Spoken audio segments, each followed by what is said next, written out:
ACSblog is here with Levon Brooks, who was wrongfully convicted and spent 18 years in jail for a crime he didn't commit. Mr. Brooks, can you briefly explain to me how you came to be convicted and then later exonerated? Okay, in 1990, it was a little girl that was sexually assaulted and killed in Brookfield, Mississippi. And at the time, I was dating her mother at the time of the crime that happened.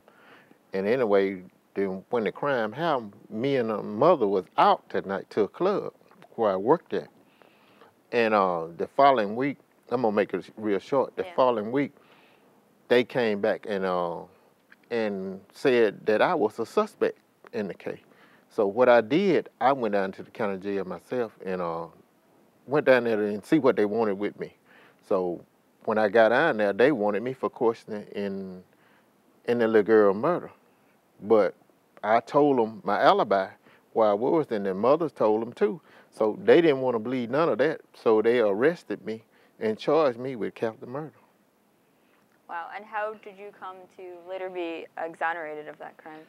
Okay, the Innocence Project, Tucker and Vanessa, they had took over my case in, I say, less than in 1997.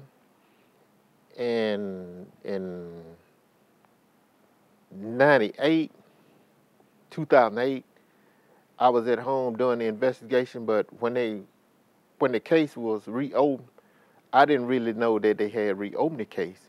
But anyway, we was transferring information back and forth from the penitentiary, and I found out that they had a new lead in my case through DNA. They want to do DNA testing.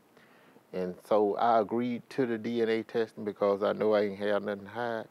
So another week or month or so passed by, and they told me they had my case reopened and said it looked pretty good. So they were going to try to get me back on court order. And by that time, they had arrested Albert Johnson, had him in questioning before the murders. So they said that he had confessed it to the murder. And so I came home that Thursday, and I was released, I think, that Wednesday. So representation is hard to get, but the Innocence Project, when they got the case, that was a big help. You know, I wasn't looking to come home then, you know, because I had been there for so long, you know, like you get blended into the penitentiary, you really just looking for a miracle, but you thinking that it ain't there.